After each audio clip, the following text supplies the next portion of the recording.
Fala pessoal, oi! Preparando agora para começar a nossa segunda live de hoje com Luiz Marins. Opa! Boa noite, tudo bem, Boa Luiz? noite. Boa noite. Tudo bom? Como é que tá? Tudo bem. Obrigado aí pelo convite, vereador. Prazer Não, falar com o senhor. eu que agradeço, né? Porque a gente estava buscando, como eu falei para você, com você, a gente está fazendo uma série de lives, de encontros por aqui, que eu acho que é um ambiente bom para conversar com diversos representantes de vários setores econômicos que têm ajudado muito a colocar sugestões, a fazer as ponderações do que está acontecendo nessa pandemia. E a gente fez, os dois setores que mais estão sendo demandados nesse momento são o de supermercado e o de farmácia. Então, consegui fazer Verdade.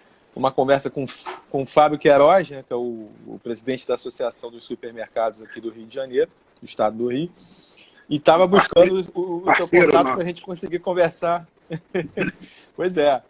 E estava buscando assim, o seu contato para a gente conseguir fazer o do setor farmacêutico, que está sendo, né, alvo não, está sendo, na verdade, o que está dando suporte e sustentação nesse período tão complicado para todo mundo. Então, eu que te agradeço aí a disponibilidade.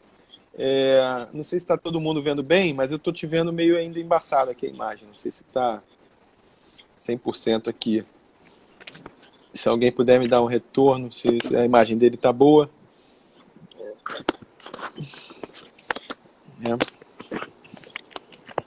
Tá me ouvindo bem, Luiz? Eu estou te ouvindo. Tá. Bom, pessoal, como eu falei no início, o Luiz Marins ele é o presidente da Associação do Comércio Farmacêutico do Estado do Rio de Janeiro. E nada melhor do que ele, ninguém melhor do que ele, para falar para a gente um pouquinho, a gente conversar sobre o setor, né? E a gente não vai falar aqui da indústria farmacêutica específica, aqui a gente vai falar dos estabelecimentos, das farmácias em si, não é isso?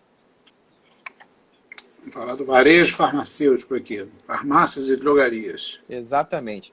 Bom, a gente sempre começa, Luiz, assim, pedindo para o convidado dar um panorama, né, da associação, de quem são os associados, como é que estava o setor pré-pandemia, logo antes da pandemia, como é que estava aí o setor de farmácias, os estabelecimentos, como é que estava a situação?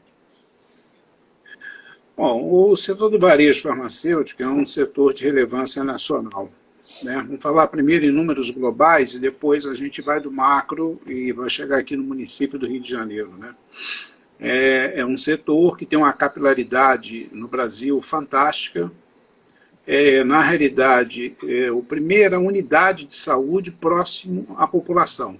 Em qualquer local do Brasil que você vá, do Oiapoque até o Chuí, você vai ter uma farmácia lá. E a farmácia, ela sempre teve essa característica, né, de prestar serviços farmacêuticos. E no ano de 2014, ela foi reconhecida, através de uma lei federal, 13.021, como uma unidade de saúde. Então, o nosso segmento é um segmento de relevância. Agora, em março, no primeiro trimestre, as avaliações dos indicadores teve um faturamento anual de 125 bilhões de reais, esse é o faturamento anual, tá? E o Rio de Janeiro hoje tem uma participação muito relevante dentro desse cenário de faturamento. O Rio de Janeiro participa com 12% do faturamento nacional. 12% tá? desses 125, nosso segmento, desculpa, 12% desses 125 bilhões, é isso? Exatamente. É o segundo estado da unidade da federação em faturamento após São Paulo, né? Ótimo. 12% representa o Rio de Janeiro e 28% do mercado nacional é São Paulo, 12% estado do Rio e 10% Minas Gerais. Então, é um mercado que tem uma participação muito grande. A farmácia é uma unidade de saúde, como eu disse, né? E aí muitas vezes assim as pessoas perguntam para a gente, né, sobre o modelo de negócio que a farmácia tem, né? E aí você começa a fazer comparações com o modelo americano, que tem um modelo de drugstore, você vai para a Europa, tem um modelo mais da farmácia assistencialista, e existe uma discussão de qual seria o modelo ideal de farmácia no Brasil. E eu sempre digo que o nosso modelo tem que ser um modelo próprio, porque o nosso sistema de saúde não é igual nem o americano, nem igual ao europeu. Se você pegar Portugal, Portugal dá dentro do Rio de Janeiro, em tamanho e população. Então, a nossa realidade é completamente, o senhor como parlamentar, né? Vou chamar você, Sim. né? Você pode chamar de você, por jovem, favor. né? Claro. Obrigado pelo jovem. É um jovem, né? Então, você vê, né? Dentro aqui do município do Rio de Janeiro, locais que têm características completamente diferentes, de um bairro para outro. Então, você tem nos grandes centros, nos locais de uma população, de uma concentração maior, você entra na farmácia hoje, é um modelo drugstore, você tem um modelo, né, que te vende uma série de produtos, mix de produtos, dermocosmético, então você ali dentro tem esse conceito hoje modelo americano.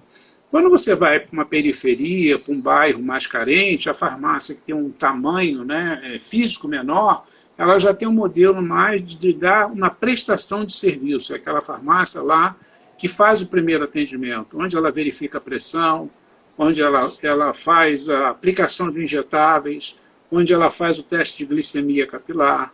Então, é um setor de extrema relevância. E um detalhe importante, Rafael, é o seguinte, 30% dos estabelecimentos, né, em termos de faturamento, são pequenas farmácias que existem no país. Então, você tem no Brasil 78 mil farmácias e, na realidade, 30% desse faturamento são pequenas farmácias. Elas são maiores em termos de quantidade, mas elas têm uma relevância muito grande. Então, nós estamos vivendo um momento diferente, que nem você falou, onde medicamentos e supermercados tiveram uma queda menor, até porque houve, no primeiro momento, até no mês de março, uma corrida à farmácia, aos supermercados, por conta aí da procura da população de analgésicos, antitérmicos, vitaminas, né? Mas logo agora, nesse mês agora que nós estamos agora de abril, já está se voltando à normalidade e as pessoas estão se conscientizando, né, que na realidade o que precisa ser feito é, na realidade, uma precaução, são os protocolos de segurança que vai trazer segurança para a população e evitar o caos que nós estamos vivendo. No início, né, da pandemia, aí veio a pandemia, né? Antes de eu querer saber de você como é que foi a preparação quando chegou a pandemia, mas as pessoas tinham muito medo, né, assim, a gente estava acostumado a assistir filmes, que é uma corrida desenfreada, saques para mercados, farmácia e tudo, para aqueles itens básicos, né, de medicamento, de comida, de alimento. E eu lembro que, assim, uma conversa com o Fábio, havia uma preocupação imensa dele, de todo mundo, gente, o abastecimento está garantido, está tudo correndo bem, não precisa ficar todo mundo desesperado para correr, para comprar os produtos, os medicamentos, o que quer que sejam, porque não tem necessidade, o abastecimento está garantido, se começar a correr desenfreadamente, todo mundo atrás de medicamento, de alimento, vai começar a gerar aquela alta dos preços desses né, dos produtos que sejam mais procurados, aí começa a ter falta, aí começa a ter os problemas de demanda, de oferta de produtos. Então eu via que tinha uma preocupação grande dele, acredito, né, porque o setor da farmácia passou pela mesma situação como você falou, de um receio, principalmente no início, de ter essa corrida desenfreada que pudesse ter algum problema nesse sentido. Mas felizmente, as coisas começaram a se ajustar para o setor, né? Então, como é que foi assim, a chegada da pandemia? As farmácias, obviamente, começaram a ficar mais cheias, né? E como é que foi esse início, assim? Não, realmente, itens, no início, houve falta, houve uma procura, assim, realmente muito acima do que se previa, né? No início, você não achava álcool gel em farmácia nenhuma, não tinha máscara, principalmente produtos, né, de EPI, de equipamentos de proteção individual. Isso realmente aconteceu, mas você pode perceber que hoje o abastecimento de álcool, gel, já está normalizado, não há mais falta do produto. Na realidade, o pânico que se instaura muitas vezes na população, até mesmo pela própria mídia. Então, as pessoas acabam consumindo, né, e comprando para poder ter em casa de estoque antitérmicos, analgésicos, vitaminas, e vai ter gente que vai ter antitérmico e analgésico até ano que vem dentro de casa, que não vai usar. Então, o que na realidade, assim, existe uma apreensão, que aí não só em função disso, né, o Brasil, infelizmente, 90% da matéria-prima do medicamento, ela é importada. E ela vem da China e da Índia. E o que acontece? Né? Há por parte do governo um acordo que todo mês de abril há um aumento de medicamentos somente da reposição de inflação. Na realidade, essa matéria-prima é adquirida em dólar. E se você comparar o dólar de janeiro com o dólar de agora, então a indústria, na realidade, né, teve um embaque muito grande nisso. E além dessa gravidade do dólar, também houve a questão da logística, porque o transporte marítimo ele é 1/10 do valor do transporte aéreo. Então, o que aconteceu? Na realidade, houve uma apreensão, a indústria acabou reduzindo o desconto para o fornecedor, que são os distribuidores, e a farmácia, na realidade, tem que se adequar a esse novo modelo. Não é que a farmácia vai aumentar o medicamento, mas há uma apreensão o que houve por falta de algumas moléculas que poderiam acontecer, até por conta do consumo. Aí, toda vez que se fala em alguma matéria-prima ou que você ouve que esse produto ele tem uma indicação para essa patologia do coronavírus, isso acontece que há uma procura desenfreada, visto a cloroquina, que era pessoas que usam aquilo por necessidade.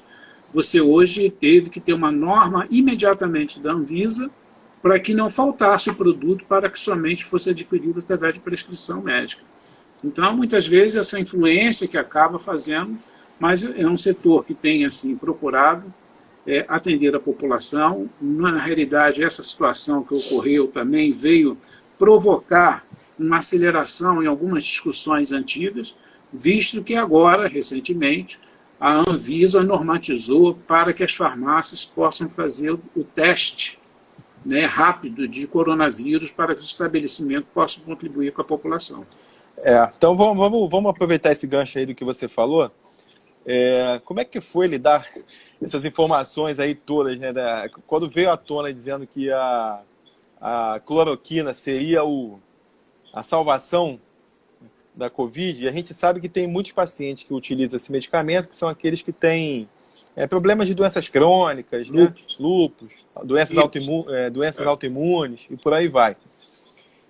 Então, precisava fazer aquela compra assim, constante do medicamento nas farmácias e, de repente, acabou. Né? Dificuldade de achar. E até você colocar na cabeça de todo mundo, olha, esse medicamento é para ser vendido com prescrição, não é para sair comprando, não é assim que funciona. Aí depois veio, agora há pouco tempo também, falando do Anita, né, que é um vermífugo, que é outro medicamento que, não, o Anita agora que está salvando todo mundo. Como é que está sendo essa conversa com os varejistas, né, com relação a essa orientação com esses medicamentos? Nós estamos vivendo, Rafael, um momento completamente novo, né? Não havia jamais na história a previsibilidade do que está acontecendo. Então, quando você vive uma situação que, inclusive, nós estamos tentando, através de todos os esforços, levar a informação para o empresário, principalmente para os profissionais, que hoje você precisa ter, na realidade, seguir fielmente os protocolos de segurança. E isso, tanto o supermercado quanto a farmácia tem sido parceiro dos órgãos sanitários, no sentido. Né? Existe a norma federal, sim, que é a Anvisa, que determina, né, estabelece, mas são os municípios, aqui no Rio de Janeiro, por exemplo, né, a Vigilância Sanitária, que faz um excelente trabalho. Nós entramos em contato com a Vigilância Sanitária e pedimos imediatamente que houvesse a regulamentação, porque você precisa regulamentar isso. Então, logo em seguida, né, quando houve essa procura, você vê que a própria Anvisa normatizou, estabeleceu que a medicação só poderia ser comprada mediante a prescrição médica, porque havia pessoas que não tinham conhecimento, que iriam tomar aquele produto como se fosse para prevenção, e os efeitos colaterais são danosos. Então, você, para fazer uso dessa medicação, você tem que ter um acompanhamento médico, você tem que ter, na realidade, segurança. Você precisa, né, da prescrição correta do médico e de uma orientação da dispensação do farmacêutico, que é o profissional que vai te orientar a forma correta que você deve fazer o uso do produto. Então, nosso trabalho, né, que exercemos aqui dentro do Rio de Janeiro, hoje nós temos em torno de 6.000 farmácias aqui no estado do Rio de Janeiro, temos na nossa base de associados 1.600 farmácias que fazem parte do nosso quadro, desde as grandes redes, as farmácias do interior, da periferia. O nosso trabalho é de levar informação e conhecimento para minimizar o erro, para que a gente possa prestar o melhor serviço à população nesse momento que existe tanta desinformação. Existem muitas fakes e a população acaba equivocadamente fazendo procedimentos equivocados. E, na realidade, nós estamos numa fase muito recente dessa enfermidade, né? E não existe ainda, né, cientificamente, coisas que foram comprovadas. Então, estamos em fase de teste. Então, às vezes, você vai usar o produto que está dando certo para uma pessoa e não deu para outra. Mas, então, o nosso papel ali, agora, dentro dessa área, a farmácia,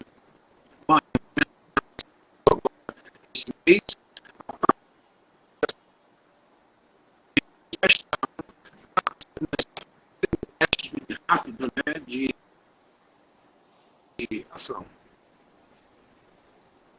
Entendi. Luiz, só porque o seu áudio falhou um pouquinho aqui nesse final. Mas, assim, resumo assim, agora falando assim dessa coisa da prescrição médica, o problema é que resolveram botar essa coisa do medicamento no meio da guerra política, guerra ideológica, como se fosse, né, ficou uma situação assim, que não é mais não é o farmacêutico, nem o médico, nem ninguém da área de saúde que está definindo quais são os protocolos de tratamento. Tá? É o seguinte, um lado fala que tem que botar, o outro lado fala que não tem que botar, e a realidade é que quem sabe disso é quem já conhece o medicamento, é quem estudou aquele tema para isso, né? Você talvez não saiba, eu sou formado em odontologia, né? Conheço pouco de medicamento, eu não estudei a fundo. A gente até tem na faculdade a farmacologia, que faz parte do nosso currículo e tudo, mas a gente olha meio que assim, en passant, né? Uma coisa que ali é o básico. Agora, vocês, farmacêuticos, né, que estão ali lidando diretamente com isso, são as pessoas que podem efetivamente dizer se é possível prescrever, é correto ou não. Então, cada caso é um caso, né?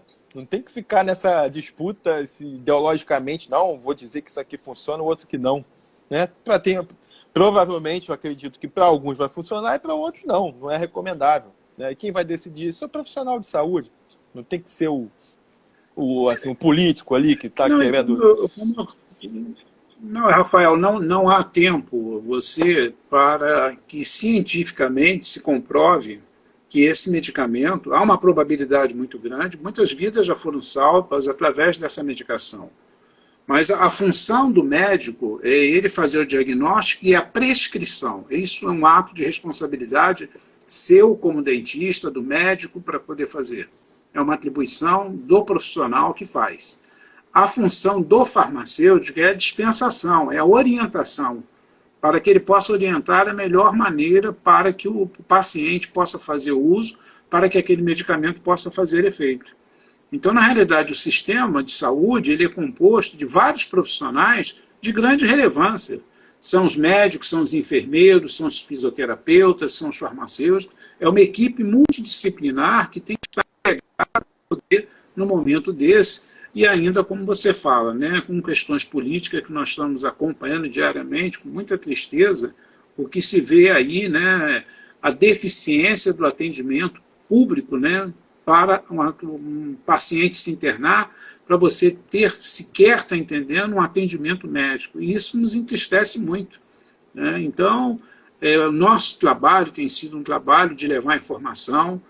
Você pode observar que a farmácia, né, ontem eu saí com a minha esposa à noite para fazer a entrega de uma cesta a uma pessoa, e aí a gente vê, né, a rua toda fechada, a única atividade aberta, a farmácia.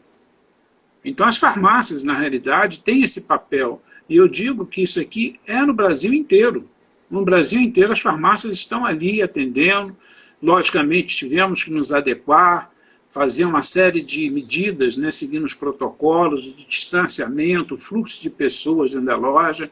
A farmácia, na realidade, teve um aumento de consumo de medicamentos, principalmente esses que são ligados, mas em compensação na parte de perfumaria, cosmético, mas isso é um dano muito menor do que a economia está sofrendo, porque, Exato. bem ou mal, o nosso setor ele é muito linear. Né? A pessoa que toma medicamento, ela toma medicamento, né? Se ela tiver uma patologia crônica, ela vai tomar durante muitos anos. E ninguém toma 2 medicamentos porque está em promoção.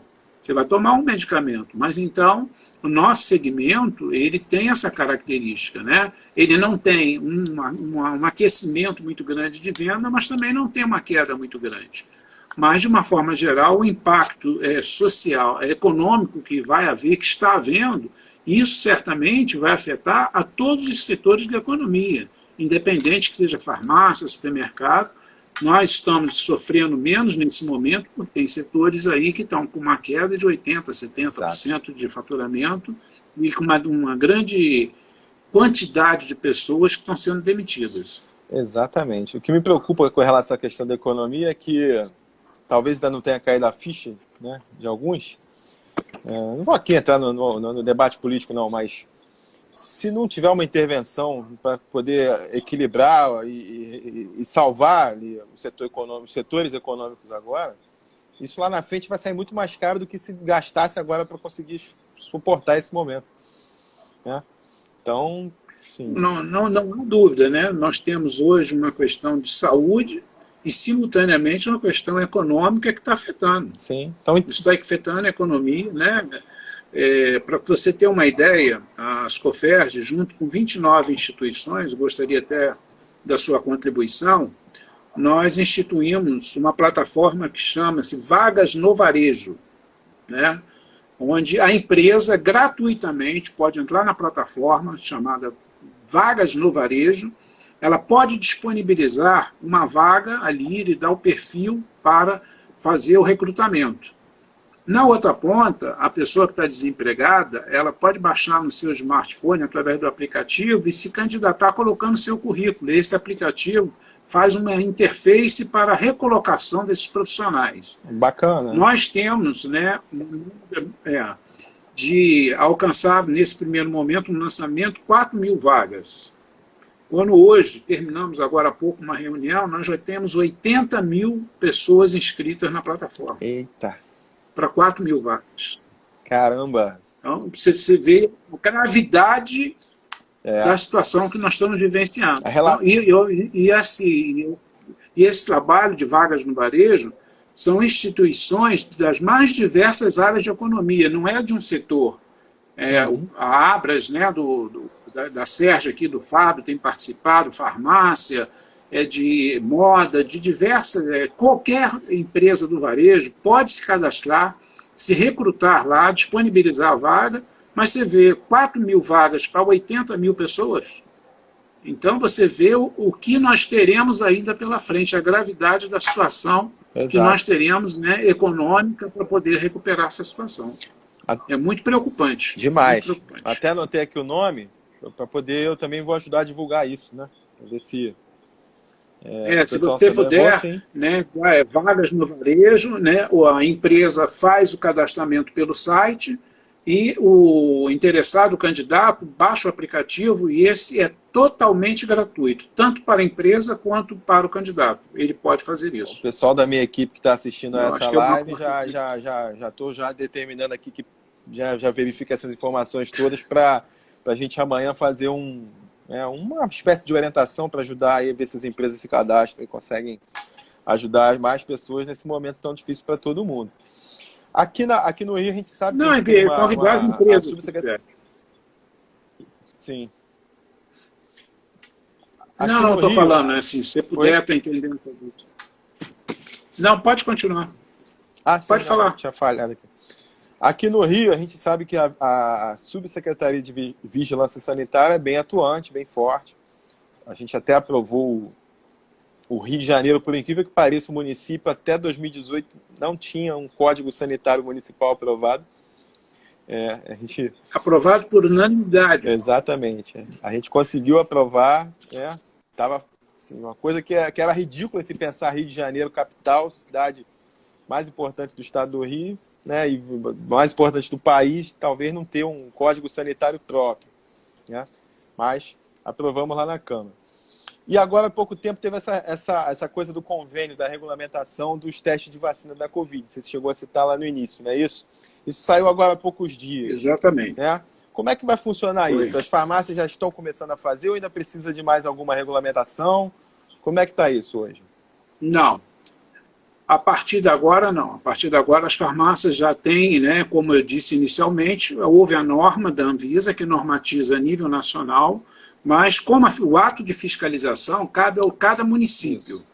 Então, o Rio de Janeiro foi um dos primeiros municípios a fazer essa regulamentação, onde tem ali todas as orientações para que o teste possa ser feito da maneira mais segura possível, garantindo a segurança ao paciente, garantindo a segurança à equipe das farmácias, ao farmacêutico, que é o profissional que tem legitimidade para fazer o teste, até porque antes do preenchimento do teste, ele tem que fazer uma declaração para poder pegar todos os dados, ter a autorização, e esse teste, após ser realizado, ele tem que ser informado também a um site do Ministério da Saúde, para que haja rastreabilidade do teste. Certo. Então, o Rio de Janeiro dá um passo importante, a vigilância do município do Rio de Janeiro, na inovação, na agilidade, e as empresas agora que desejarem fazer o teste no município do Rio de Janeiro já têm todos os protocolos, todos os passos para que possam fazer de maneira segura para a população.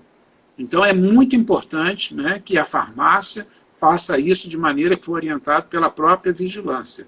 Okay? Até porque um teste que não for feito por um profissional habilitado, ela pode correr o risco de dar um teste equivocado, até porque você tem um prazo, tem a janela que você tem que fazer dentro do tempo certo. Então, isso tudo tem que ser feito pelo farmacêutico do estabelecimento. Não basta fazer o teste tem que ser feito para que o resultado dê o que é a realidade, senão também não adianta sair fazendo o teste à torta direito por quem não tem a capacidade de fazer. Na realidade, né?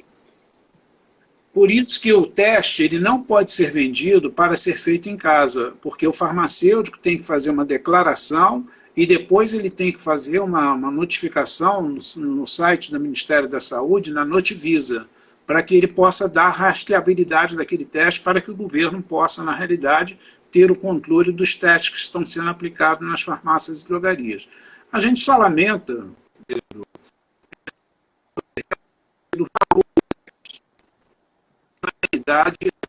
de que, na realidade, esse teste fosse economicamente mais viável para a população.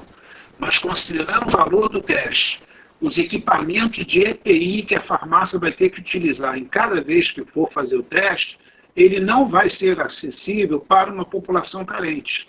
Esse teste certamente vai variar numa faixa de R$200 a R$300, infelizmente, por conta do valor do teste. Então, infelizmente, o que poderia ser um serviço, né, para que a farmácia prestasse à população de uma maneira para uma população mais carente, nós não vamos conseguir. Visto até que atualmente, em parceria com a própria Vigilância Sanitária do município do Rio de Janeiro, nós estamos durante o mês inteiro agora, desse mês de maio, fazendo aplicação em 24 farmácias que foram autorizadas a campanha de vacinação da gripe influenza. H1N1. Nós estamos fazendo de maneira gratuita, né? Quer dizer, nós recebemos a vacina gratuita da prefeitura e a farmácia disponibiliza o profissional, o seu estabelecimento e faz todo o protocolo de segurança. Mas, infelizmente, os testes a farmácia tem que adquirir em um valor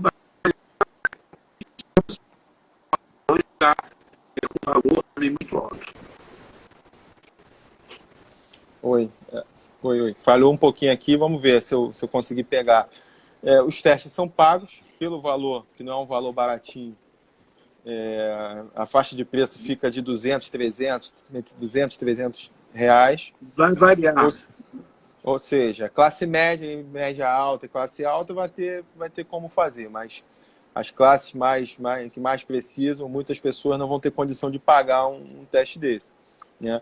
E Exatamente. eu tinha lido, logo no início da pandemia, vi até uma postagem, né, do governo federal dizendo que estava adquirindo cerca de 10 milhões de testes para poder fazer e tudo, mas isso, pelo visto, não se confirmou, então. Não chegou essa quantidade para distribuição. Pelo menos você não sabe.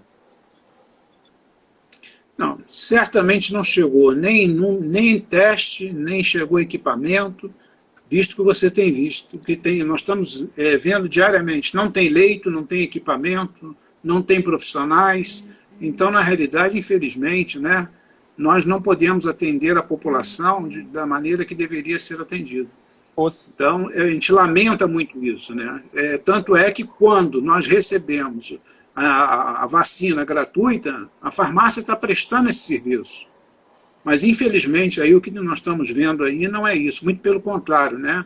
Ainda estamos continuando assistindo situações aí deploráveis aí, de corrupção, de uma série de coisas que tem realmente, está entendendo? Entristecendo muito a população tão sofrida. Pois é, você contar que pessoas ali da Secretaria de Saúde foram presas nesse momento de pandemia porque estão, assim, é coisa só do Brasil mesmo. Quer dizer, não deve ser inacreditável. Mas é inacreditável a cara de pau dos caras de fazerem esse tipo de coisa no momento de uma pandemia que está todo mundo desesperado precisando dos equipamentos, pô.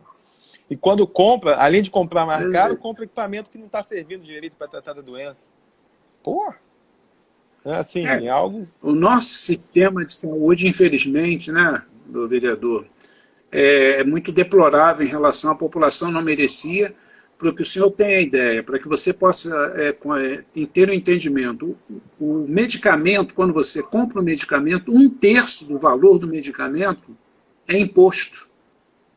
Para cada 3 caixas de medicamento, uma caixa que você está pagando ali é de preço de imposto. Em outros países, não há imposto que incida sobre o medicamento. Aqui no Brasil, 1/3 do valor do preço do medicamento que você compra, você está pagando imposto. E isso você penaliza a população mais carente, porque dificulta o acesso. Exatamente. A gente discute muito essa coisa do isolamento, né? Assim, que a classe média consegue, né? Apesar de muita gente não respeitar. Mas você pega pessoas que moram em comunidades, uma casa, um imóvel, se é que pode chamar de imóvel de, sei lá, de 20 metros quadrados com 10 pessoas. Como é que vai, né? É diferente a abordagem, não é simples, né? A situação é bem séria. Assim. E a gente chegou no momento agora que está aí talvez chegando ao seu auge, a pandemia, né? Misturando a grande capacidade de contágio do vírus e a falta lá atrás de planejamento, mas além de planejamento, né? A falta a má fé mesmo de saber que vai usar o momento ali para fazer esses tipos de coisas erradas que, na realidade, prejudicam todo mundo. Né? Pelo menos agora as pessoas que estão fazendo isso estão indo presas, né? Que até algum tempo atrás isso não acontecia. Mas, vamos lá. Deixa eu fazer uma outra ponderação aqui sobre a questão dos medicamentos. Esses medicamentos que são de prescrição. Então, hoje tem uma definição de que alguns medicamentos eles só podem ser vendidos com a prescrição médica, né? E há um debate em torno dessa coisa da prescrição, porque se é para fazer o isolamento, as pessoas devem evitar ir às ruas. Mas, indo às ruas, né, vão nos serviços essenciais, a farmácia, supermercado e por aí vai. Mas existe uma discussão sobre a prescrição digital dos medicamentos. Se uma prescrição digital pode valer... E aí a pessoa pode ter acesso ao medicamento com a prescrição digital ali. Primeiro, como é que os médicos estão se adaptando a isso, se estão fazendo ou não estão fazendo? Né? Que você tem médicos que têm uma capacidade maior de lidar com essa coisa da tecnologia, mas tem muito médico que não. Eu digo pela minha área, dentista. Né? O dentista gosta muito do consultório, mas nem todos têm uma capacidade de se atualizar com a tecnologia. Né? Mas só que agora é o momento necessário. Aí, com relação à prescrição digital ou não, ou a de papel mesmo, como é que está sendo isso e se as farmácias estão podendo vender sem terem problemas? e essa venda online cresceu muito. Como é que está essa situação da prescrição com a adaptação dos médicos e as vendas? Primeira coisa que a gente tem que esclarecer, o que é prescrição digital de digitalização. E já existe uma grande confusão, porque muitas vezes o médico, ele faz uma receita, ele prescreve, fotografa aquela receita e manda para o WhatsApp para o paciente. Na realidade, aquilo não é um receituário digital. Ele fez uma digitalização do seu receituário. Então, se ele for comprar algum medicamento que não tenha necessidade da retenção, aquela receita vai servir, se for um produto de venda livre. Porque a receita digital, ela tem que ser feita através do computador do médico, um aplicativo, e ele tem que inserir, né, o seu certificado digital para dar validade àquela receita. Então, é através do certificado digital da assinatura dele que a receita torna-se, na realidade, uma receita digital. Entendi. E aí, quando chega na farmácia, então você tem que primeiro entender o que é digitalização do que é o certificado, porque o certificado é uma assinatura dele digital, que ele tem. Entendi. Então, isso que eu ia falar. Só para dar um alô, o Fábio Queiroz, da Acerj, entrou aqui na nossa live, a gente já falou bastante aí também deles, né, do setor de supermercado. Manda um abraço aí, um abraço, Fábio. Então é o seguinte, o que muita gente está fazendo é pedir para o WhatsApp, o médico com a receita lá que ele fez no papel, fotografa, me manda que eu vou lá e entrego como se fosse a resolução dos problemas, é isso? Como se fosse uma receita digital, não é, aqui é uma digitalização que ele está fazendo. Então é o certificado Entendeu? digital então, do profissional de saúde. Exatamente, quando ele faz a assinatura dele digital, como qualquer outra pessoa profissional, um empresário, você tem um certificado digital. É aquilo que vai dar validade àquele documento e a identificação de que aquela receita foi prescrita pelo aquele médico que tem aquele CRM. E aí sim, chegando na farmácia, o farmacêutico vai poder fazer a dispensação através da constatação, onde existe um instituto ITI, que faz a validade se aquela assinatura digital ela é verídica. A partir da certificação ser validada pelo ITI, que a farmácia pode fazer a dispensação do produto. E não somente através de uma foto de um receituário. Entendi. Aí tem essa confusão, isso né? É muito importante. E deve ter uma... Não, E deve ter até uma própria pressão do paciente. Assim, pô, doutor, me manda aí pelo WhatsApp que eu dou meu jeito. Deve acontecer isso aos montes agora nesse momento. Não, e muitas vezes a falta de informação, o paciente chega na farmácia e às vezes quer comprar um medicamento até de retenção, um ansiolítico, que você tem retenção, e aquela receita não tem validade, a farmácia não pode vender. Porque se ela vender, ela tá cometendo uma infração e um crime, porque ela está vendendo um produto controlado sem o documento correto. Então, o que dificulta também muito hoje, foi dito por você com muita propriedade, é que a maioria dos médicos não tem o hábito ainda de fazer a receita digital com a certificação. Eles ainda têm essa dificuldade. Nós estamos num momento de transição. Os médicos mais novos, talvez até o hábito já de ter um conhecimento de tecnologia, vão ter essa facilidade, mas os médicos mesmos que não têm, estão fazendo muita confusão de fotografar a receita que ele está fazendo a prescrição e encaminhar para o paciente, né? Mas a gente precisa seguir rigorosamente as normas de segurança, até para que não haja um descontrole, porque são produtos que realmente são de uso crônico, só podem ser feitos realmente, né, sob orientação e prescrição do profissional médico ou dentista também. Hoje em dia, todos os antibióticos têm a retenção, não tem? Também? Da receita? Então, os antimicrobianos, eles têm não necessariamente aquele modelo que é eu vou falar na linguagem do consumidor, né? Aquela receita lá azul, aquela receituáriozinho azul, aquele não. Mas pode ser uma receita comum dele, carbonada, onde a primeira via, né, fica, né, com o cliente, com a farmácia, e a segunda via é do cliente.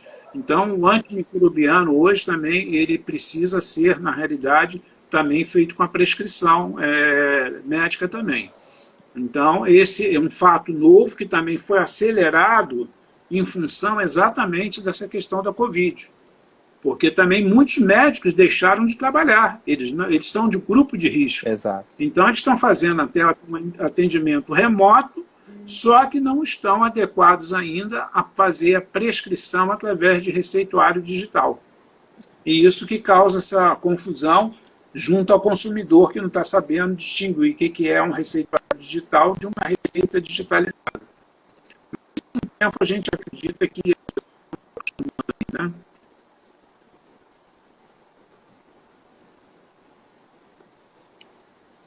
Oi, tá me ouvindo? Oi. De novo deu uma falhada. Oi, deu uma falhada rápida aqui. Deu uma falhada. Mas eu fico imaginando hoje o seguinte, o meu pai faleceu ano passado e ele era médico clínico geral e sempre teve muita situação de receita no papel. Ele era aquele que tinha ficha na época que ele atendia o consultório, né? Ele nunca usou computador, sempre era aquele da ficha na mão, né? E atualizando a informação na ficha do paciente. Analógico, né? Exatamente. Fico imaginando se hoje ele estivesse aqui, como é que ia ser essa atualização dele no mundo de hoje, tendo que fazer esse tipo de receita digital, como é que ele é. Então, realmente imagino que para muitos seja uma dificuldade enorme conseguir se adaptar a essa nova realidade. Mas eu acho que você deixou bem claro aqui qual é a situação, né? Do que está acontecendo, mas do que é o correto. O correto é ter a certificação digital, que aí sim é o que pode se chamar de prescrição digital. Agora, aquela coisa de mandar a fotinho do papel pelo WhatsApp ou por foto, isso aí não é o que vale para os medicamentos que precisam de controle. Então, acho que ficou muito bem, muito bem explicado aqui por você. Na realidade, o próprio Conselho Federal de Medicina, ele fez uma resolução, já há algum tempo antes dessa questão do Covid, para fazer essa questão, né, da telemedicina, de atendimento remoto. E foi muito criticado pelos conselhos regionais dos estados, né, onde em outros países isso é uma coisa muito natural, você fazer o atendimento remoto, porque o atendimento remoto, algumas situações, uma fratura, alguma coisa, você não pode fazer. Mas se você é um paciente, né, você tem um pediatra que conhece aquela criança, já sabe, então, muitas vezes, de madrugada, você pode fazer uma prescrição, até porque o médico já conhece. E os conselhos regionais criticaram, o Conselho Federal voltou atrás, mas em função da situação que aconteceu, foi autorizado, e hoje, de uma maneira bem segura, através, que nem eu expliquei, né, do certificado digital e da validação que é obrigado ao farmacêutico a ver durante a dispensação pelo ITI. Então, isso resolveu o problema de uma forma para que a gente possa fazer com segurança, né, atendendo a população. Então, nós estamos evoluindo. Às vezes, vai devagar, a gente evoluiu na questão dos testes, dos serviços farmacêuticos. As farmácias hoje também já estão autorizadas, né, a fazer vacinas também. Então, assim, a farmácia está resgatando aquilo que ela foi no passado. Né, no passado antigo, onde ela era uma unidade de saúde, que era o primeiro atendimento, ela durante algum tempo se afastou, hoje não, ela volta a ter esse papel fundamental, até porque ela tem durante todo o horário de funcionamento a presença do farmacêutico, que é o responsável técnico por fazer a dispensação, e também para fazer a orientação ao nosso cliente. Então, o nosso segmento é um segmento que se orgulha muito de ser o primeiro contato com a população. É onde é o primeiro lugar que a população vai e, logicamente, né, faz ali um primeiro atendimento e muitas vezes dali é direcionado até pelo profissional farmacêutico para uma unidade de saúde mais próxima ali. Com certeza. Alguém até colocou aqui que foi o Charles, que ele é até diretor de um posto de saúde lá de Bangu. Né? Essa parceria das farmácias com as unidades básicas de saúde, acho que é uma coisa fundamental aí para todo mundo, né? Para as pessoas em si. Tem a pergunta aqui, deixa eu ver, da Tereza. Alguns medicamentos nesse momento têm sido na prática, mais demandados pelos profissionais de saúde por causa da Covid. Então, a gente pode citar a azitromicina, ivermectina, né, o Anita, como nós falamos. Acho que muita gente está prescrevendo também vitamina D, né, se eu posso estar enganado, mas eu cheguei a ver. Então, assim, a azitromicina com vermia aumentou muito a vitamina D. Estão botando corticoide também, não? Não, né? Não necessariamente. Azitromicina, vermia com Agora, a vitamina D aumentou muito.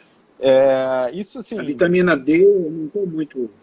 Tem alguma assim, esse protocolo de tratamento com azitromicina, com ivermectina, com vitamina D, isso deve ter causado uma demanda enorme das farmácias para esses medicamentos, né? Estão conseguindo dar conta? Como é que você está vendo isso aí? Todo mundo está conseguindo ter acesso, desde que tenha, obviamente, a receita? Na realidade, no primeiro momento, houve um desabastecimento em função da falta de informação de pessoas adquirindo medicamento sem necessidade, mas hoje não. Hoje já está sendo reabastecido. As próprias farmácias de manipulação também já estão contribuindo também para o consumidor.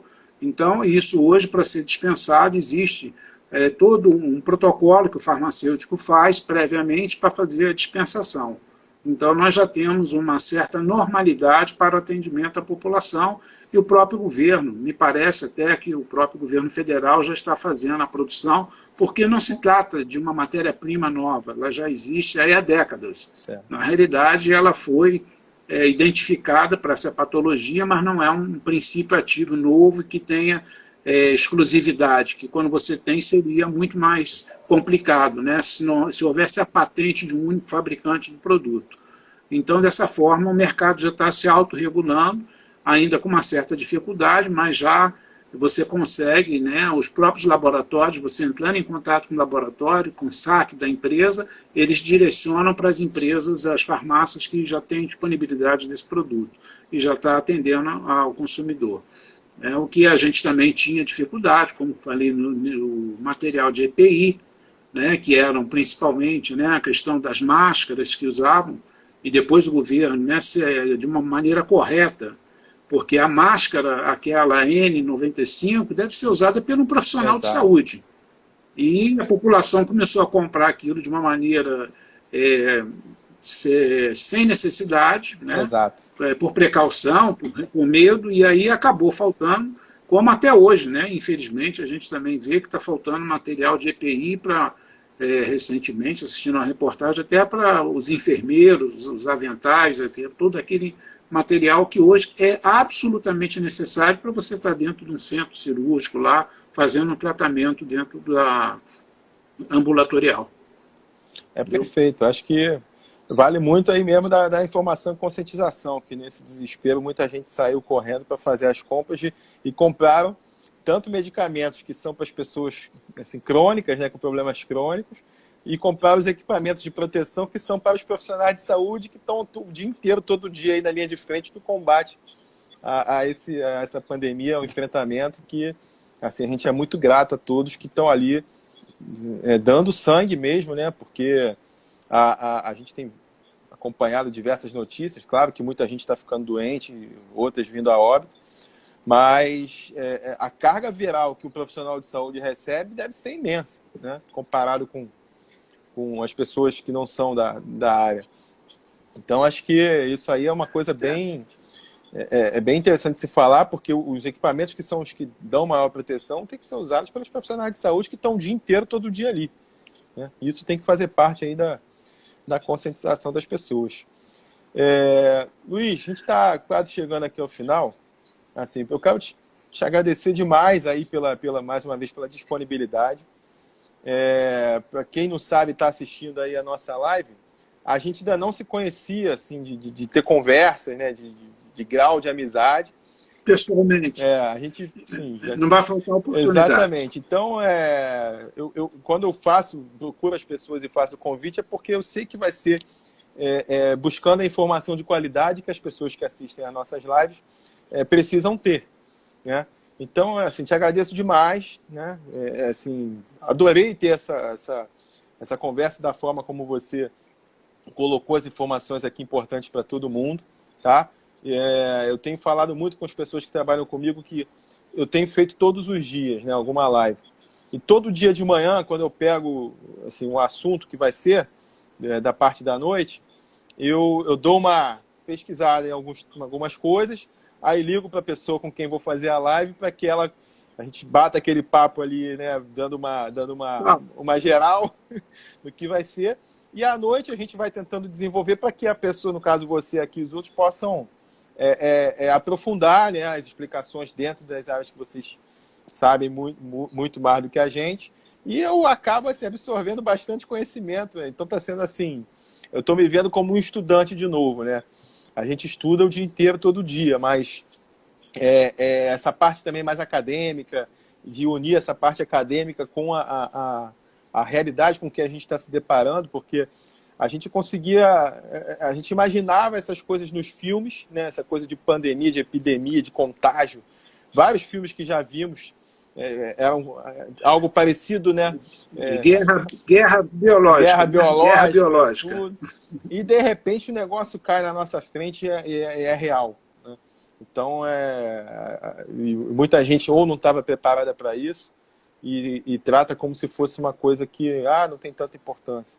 E a gente está vendo como é que está acontecendo. Né? Muita gente morrendo, muita gente adoecendo. E se não se cuidar, não seguir os protocolos clínicos, né?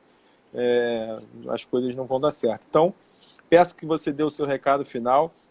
Agradeço muito pela sua presença mais uma vez, porque muita gente não sabe se o médico hoje prescreve para cada um que está assistindo aqui que determinado medicamento tem que ser administrado de 8 a 8 horas, é porque teve um farmacêutico que estudou para isso, para dizer como é que aquele remédio tem que ser administrado para ter o melhor efeito, a melhor eficácia. Não é isso? Exatamente. O farmacêutico é que sabe, né, como deve ser feito, né, até para que o medicamento não tenha seu efeito potencializado ou minimizado. O que eu queria deixar de recado é que houvesse até, por parte, né, da Câmara de Vereadores, também da Prefeitura, um entendimento. O governo federal, há anos atrás, fez o programa Farmácia Popular, onde o governo, né, fazia a distribuição de medicamentos para portadores de doenças crônicas, e com isso foi um programa de sucesso. As farmácias, elas têm hoje, uma boa parte hoje, a volta do serviço da prestação de serviço. A farmácia hoje, que tem essa prestação de serviço, poderia ser um aliado da prefeitura, como está sendo agora, né, no caso da vacinação, onde poderia contribuir muito até para desafogar o fluxo das unidades de saúde do município, se houvesse uma parceria entre o município e as farmácias nesse sentido. Então, o que eu acho que deveria, né, ser discutido através, né, do executivo, do legislativo, era uma forma de que a farmácia pudesse estar lá. Se você leva um paciente para poder fazer um acompanhamento dele, da glicose dele, do colesterol dele, da pressão arterial, para fazer esse monitoramento, para quando ele chegasse no médico, ele já ter esse acompanhamento, isso seria de muita relevância. Ou seja, a farmácia está mais próxima, tá, né, do sistema público Sim. de saúde. Então, eu acho que é um momento de uma reflexão, da gente pensar nisso, da gente evoluir, para que a gente possa realmente trabalhar em prol da sociedade e minimizar, né, no momento de tanta dificuldade. Porque hoje é a pandemia, daqui a pouco a gente já viveu no passado recente, foi zika, chikungunya, tantas enfermidades. Sim. E a farmácia, por ser um estabelecimento de saúde, ter um profissional qualificado, pode ser um aliado do poder público na prestação de serviço à sociedade. Para encerrar também, eu quero aqui dizer que nós devemos agradecer a todos os profissionais de saúde, médicos e enfermeiros, todos aqueles que estão na frente se doando, né, não só na área de saúde, né, parabenizar, pedindo que Deus abençoe e guarde cada um deles, porque na realidade, né, a gente tem muita gente nesse front de batalha aí contra o inimigo que é invisível, né, e hoje nós não conseguimos ver o inimigo, mas sabemos que ele existe e que cada um tenha consciência e responsabilidade, né, no sentido de se fazer o isolamento social, obedecer às orientações dos órgãos que são de saúde, para que a gente possa sair mais rápido dessa situação, e agradecer ao jovem vereador aí pelo convite, que eu fiquei muito feliz e honrado em poder participar um tempo aí com você. Eu que agradeço, tá? Foi ótimo, assim, adorei ter essa conversa, a gente vai sempre aprendendo mais, tenho certeza de que todo mundo também pôde aproveitar bem. Vamos, a gente continua na linha de frente aí para tentar superar esse momento, né? Passar por cima desse problema, sabendo que mais à frente virão outros, mas o tamanho desse agora realmente assim, assusta, né? Por tudo que a gente não imaginava que poderia acontecer. Tá? Então, Luiz, mais uma vez, parabéns pelo seu trabalho. Tá? O que precisar da gente da Câmara, pode contar. Estou lá na Câmara para trabalhar. A gente sabe que esse momento agora, de agora até o momento pós-pandemia, vai ser muito importante esse trabalho legislativo, não só da retomada econômica, mas para fazer essas conexões que você falou aí, para que os governos tenham mais eficiência. Não digo aqui de um específico, falo de todos em geral. Né? Então, quero muito agradecer essa tua participação. Muito obrigado. Agradecer também que eu vi aqui, que estava na live, o pessoal da Juventude do partido da qual faço parte. É o Juventude do Cidadania 23, que é o Ousadia 23. Então, te agradeço, Luiz. Obrigado, boa noite. Fica com Deus. Se cuida. Obrigado, boa noite. Tá? Deus abençoe. Tá? Se então, cuida, hein? Se cuida, isso aí. Tchau. Obrigado, um abraço.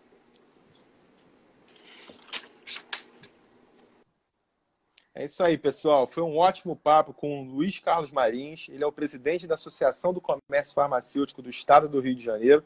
E, com certeza, ele deu muitas explicações e de forma bem clara e didática para todos nós. E, com certeza, a gente conseguiu aprender um pouquinho mais aqui hoje, tá? Agradeço a todos. Amanhã, às 8 da noite, tem mais. Fiquem com Deus. Se cuidem.